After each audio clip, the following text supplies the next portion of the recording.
Satisfação, galera do Me Salva e do curso Como Estudar Online para o Enem. Na última aula, a gente falou sobre os métodos de estudo passivos, aquele em que você não interage diretamente com o conteúdo e você é mais um receptor da informação.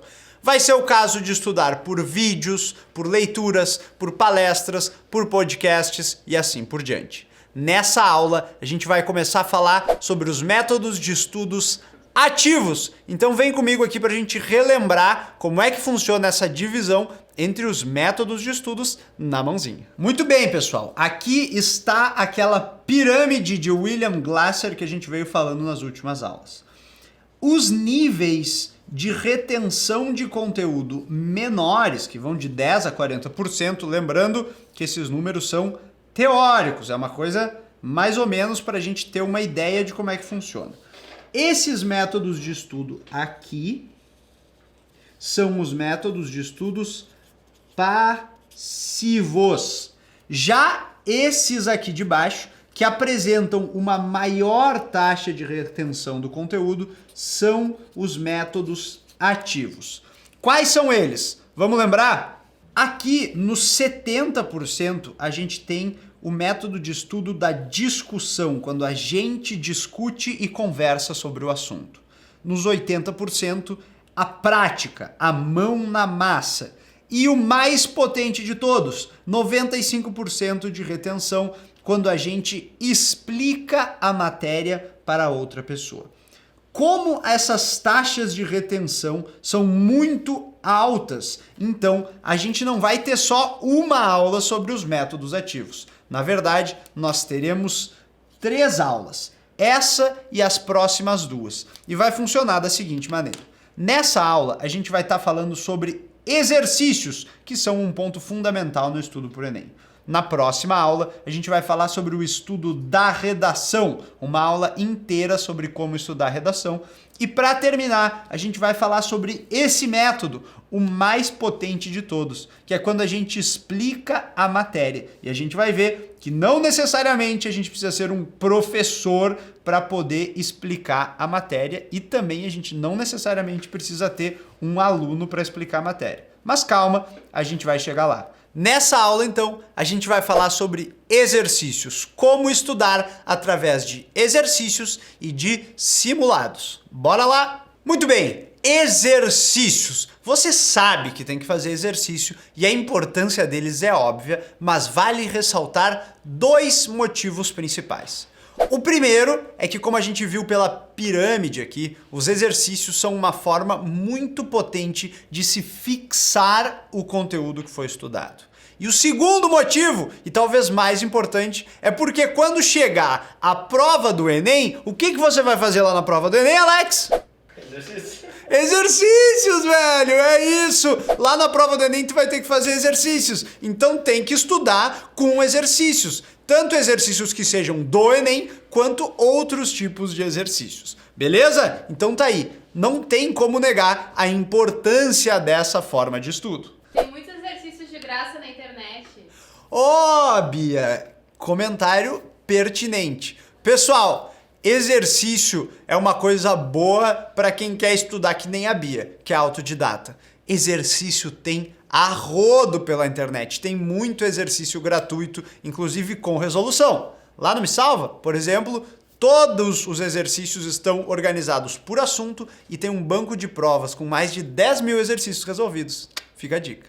Bom, acho importante começar diferenciando o treino por exercícios de simulados. Olha só, como o nome já diz, simulado vem de simulação, de simular uma situação real de prova. Como assim? Uma situação real de prova significa que você tem 180 questões, uma proposta de redação, que tem todo o conteúdo do Enem, que as questões estão no nível de dificuldade do Enem e que você vai fazer isso com um tempo específico de prova.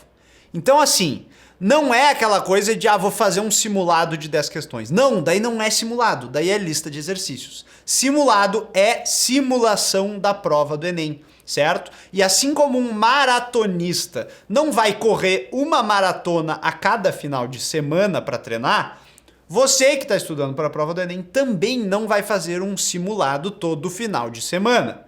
O bom dos simulados é que você pode ter um diagnóstico muito bom de como você está naquele momento. Como assim? Cara, se tu vai lá e faz um simulado 3 meses antes do Enem, tu já vai saber quais são as questões que você errou, quais que você acertou, quais as provas que você demorou mais para fazer, porque o tempo é importante na prova do Enem. Então o simulado, ele é uma situação muito específica em que você vai testar o seu conhecimento de acordo com a prova do Enem, levando em consideração o tempo, o número de questões e a redação. Show? E aí vem aquela pergunta. Mas, Corleta, quantos simulados eu devo fazer no ano? Essa é a pergunta. Quantos simulados fazer? Então, como tudo aqui no curso, não existe resposta certa. Porque o que acontece? Se você está começando a estudar para o Enem em agosto, você não vai ter tempo de fazer vários simulados. Agora, se você tem bastante tempo para estudar, se você está começando em janeiro, em março, no início do ano, a minha recomendação é que você faça 3 simulados ao longo de um período extenso de estudos. Com esses 3 simulados, você vai ter 4 diagnósticos de como você está ao longo do tempo. Mas por que são 4 diagnósticos e 3 simulados? Boa, Bia. É o seguinte, porque além dos 3 simulados, você tem um diagnóstico inicial, que é a prova do Enem do ano anterior, que você deveria ter feito. Mesmo que seja o seu primeiro Enem agora no 3º ano, você devia ter feito como treineiro lá no 2º. Não fez? Tudo bem, você terá 3 diagnósticos. Agora, quem já está se preparando para o Enem há mais de um ano, ou quem fez o Enem como treineiro, vai ter 4 diagnósticos ao longo do ano. A nota do Enem anterior e os 3 simulados. E aí você chega lá na prova do Enem já com toda essa bagagem e toda essa experiência de prova. Show? Corleta, onde eu encontro esses simulados? Laura, você escolheu estudar por vários cursinhos online. É provável que os seus cursinhos tenham os próprios simulados. Mas assim, fica tranquila, porque simulado também é uma coisa que tem bastante na internet ao longo do ano.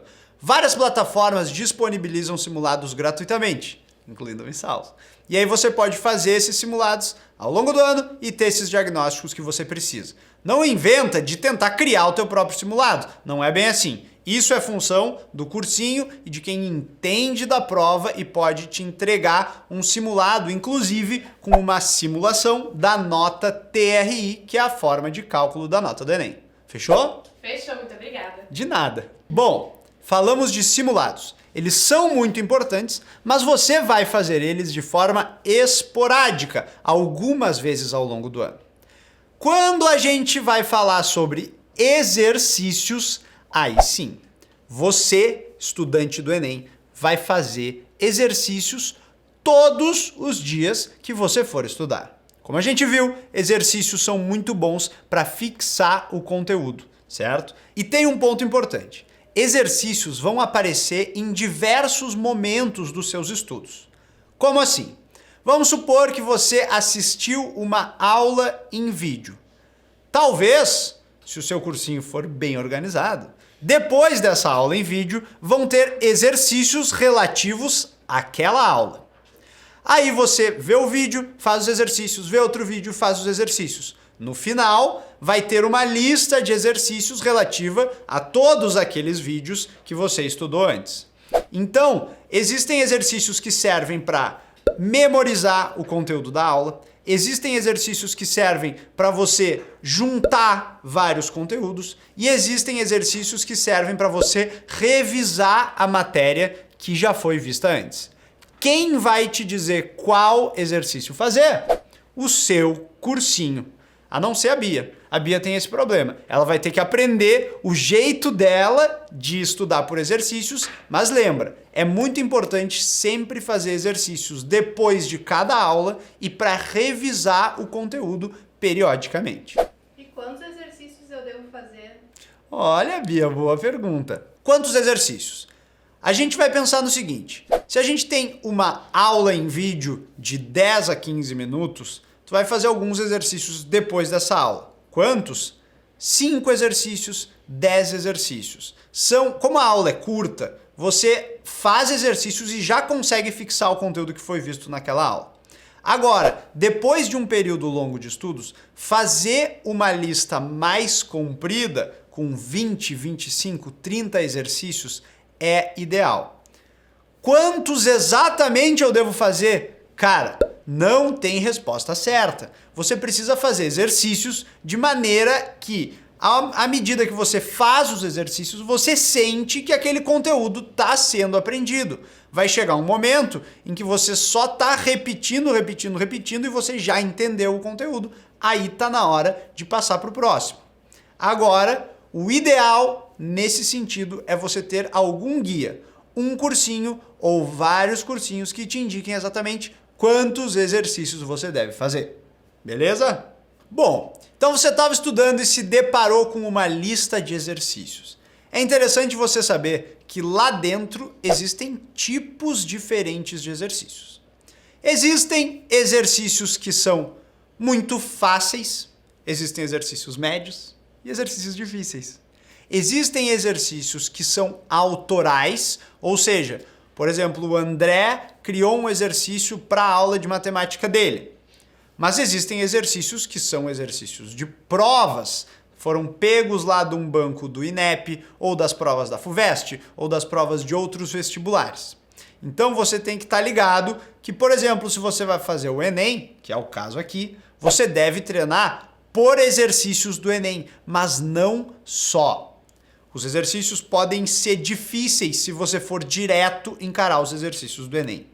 É por isso que nesse quesito de como estudar e como balancear vídeos e exercícios, o mais interessante é que você tenha um guia de estudos para guiar você passo a passo no que fazer em cada momento. Porque não existe resposta certa, de fato não existe, e eu não tenho como te dar uma fórmula mágica, porque eu ia estar aqui falando abobrinhas nos teus ouvidos. Beleza? Eu tenho uma dúvida. Fala, Laura. E quando que eu sei que um exercício é difícil ou não? Essa é uma pergunta que muito se faz, principalmente porque a TRI, o método de correção do Enem, ela leva em consideração quando um exercício é fácil ou difícil. A resposta é você que tem que saber. Um exercício que é fácil para Laura, talvez seja difícil para mim. Ou um exercício fácil para mim, talvez seja difícil para Alex. As pessoas, elas têm facilidades, dificuldades, tempos de estudos diferentes. Então não existe um critério absoluto de um exercício ser fácil ou difícil. Você chega no exercício, lê o exercício e você classifica ele como fácil ou difícil. Estatisticamente, se você considera um exercício fácil, é mais provável que ele seja um exercício fácil. Se você considera um exercício difícil, é mais provável que ele seja um exercício difícil lá para a interpretação do Enem. Mas, de novo, não tem como saber e varia de pessoa para pessoa. Existem algumas matérias que são consideradas mais fáceis e que, por padrão, têm exercícios fáceis. Mas isso está mais concentrado em matemática. Então, por exemplo, estatística é um conteúdo que normalmente é fácil no Enem. Agora, se eu quiser criar uma questão difícil de estatística, eu consigo criar. Ou se tu for pegar uma questão de estatística da FUVEST, talvez ela seja difícil. Então, é muito pretensioso da minha parte querer dizer, estatística é sempre fácil e geometria espacial é sempre difícil. Não é bem assim que funciona, mas historicamente existe essa facilidade entre as matérias. Ô Alex, e no teu cursinho online, como é que funciona essa questão da dificuldade dos exercícios? No meu cursinho ele já diz quais são as fáceis e as difíceis. Muito bem. Essa é uma das maravilhas da internet. Até alguns anos atrás, a gente não conseguia saber quando um exercício era fácil ou difícil, porque ele vinha impresso numa folha de papel. Agora, com o advento dos cursinhos online, quanto mais pessoas respondem um exercício, e se o sistema for inteligente o suficiente, ele consegue ver qual é a média de acertos de um determinado exercício. E pela média de acertos, ele vai conseguir dizer se esse exercício é fácil, médio ou difícil. Mas não se engane, porque lá no Enem a gente volta a fazer uma prova em papel. Pelo menos a maioria das pessoas em 2020. Talvez se você seja um terráqueo do futuro, você esteja fazendo Enem digital. Isso não seja mais verdade. Agora você presta atenção no que eu vou te falar. Essa é a lição que talvez seja a mais importante deste curso inteiro. E ela é a seguinte. Cara, não dá para desistir. O estudo com exercícios, ele não funciona só quando tu fica fazendo um monte de exercícios um atrás do outro, acertando, errando, vendo resolução. Não é isso. Sabe quando que funciona o estudo com exercícios? Quando você para e quebra a cabeça nos exercícios que você não sabe. Os exercícios que você sabe, eles estão lá para reforçar positivamente aqueles conteúdos que você já sabe. Agora, os exercícios que você não sabe, não significa que você tem que olhar para o exercício e pensar, não sei, vou ver a resolução ou vou pular. Não! Você tem que ser determinado ou determinada. Essa característica é muito importante para um aprendizado efetivo. Você deve olhar para o exercício. E se você não sabe, não pula de cara. Fica em cima daquele negócio. Busca conexões na sua mente entre os conteúdos que você sabe. Utiliza a lógica, cria alguma coisa, algum raciocínio para responder aquilo. Talvez não seja o correto, talvez não seja o correto. Você vai descobrir logo depois que você responder e olhar a resolução do exercício. Mas ficar dentro de um exercício, quebrar a cabeça é importante. Muito, muito, muito importante. Porque tudo que a gente aprende significa que a gente está fazendo conexões entre as coisas que a gente já sabe. Quando eu ensino matemática, eu sempre falo, pessoal, não adianta querer decorar todas as fórmulas de matemática. Não vai dar! Tu não vai conseguir decorar tudo, porque é muita coisa. O que tem que fazer? Tem que entender como essas coisas funcionam e fazer relações entre as fórmulas e entre os conceitos que você sabe. Quando você chega num exercício difícil, você não consegue fazer o exercício e você pula, primeiro que você está dizendo para você mesmo, eu não sei mesmo, não vou conseguir, vou pular. E segundo, você tem que ficar em cima daquele negócio para estabelecer novas conexões entre esses conteúdos. Você vai conseguir, fica em cima do exercício, que isso vai ser importante. Talvez você perca, entre aspas, mais tempo, mas não tem problema. O treino é diferente do jogo. O treino para a prova do Enem é diferente de fazer a prova do Enem. Lá na prova do Enem, se você chegar no exercício e não souber fazer, você vai pular, porque você tem pouco tempo por questão. Agora, no treino, no estudo, você não pula exercícios. Você fica nele até entender e você tenta bastante. Mesmo que não consiga, depois você vai ver a resolução e você vai ficar naquela resolução quanto tempo for preciso para entender aquele exercício.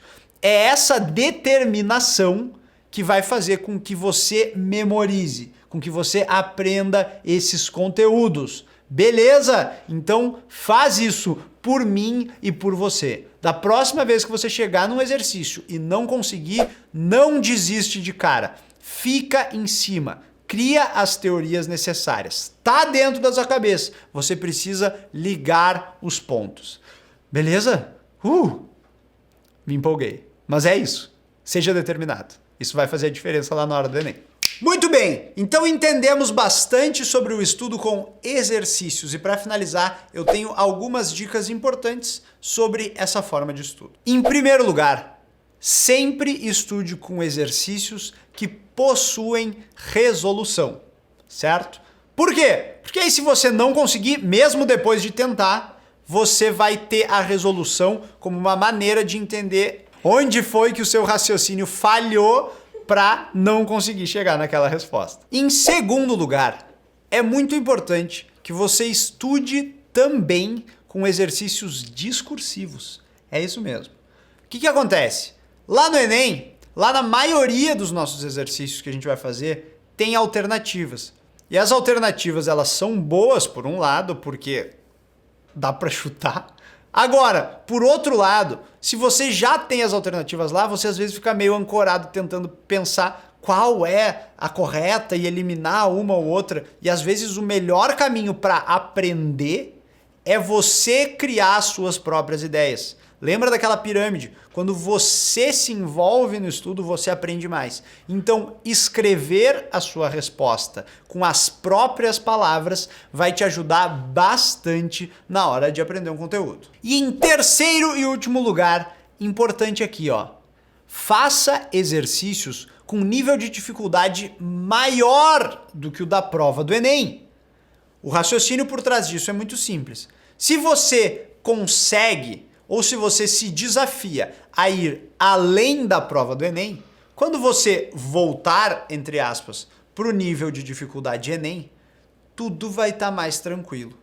Claro que não vai fazer isso direto, né? Não está começando a estudar hoje e vai fazer exercício mais difícil do que o Enem. Não. Mas conforme o seu estudo for evoluindo, você chegar no nível do Enem, procure ir além. Porque aí quando voltar, vai estar suave para entender aquelas questões do Enem de forma mais rápida e mais eficiente. Muito bem, eu espero que essa aula tenha te ajudado um pouco a entender como funciona o estudo com exercícios e te dar algumas dicas que vão ser úteis durante os seus estudos. Na próxima aula, muito esperada, falaremos sobre ela, a prova mais importante do Enem, que é a prova de redação. Até lá!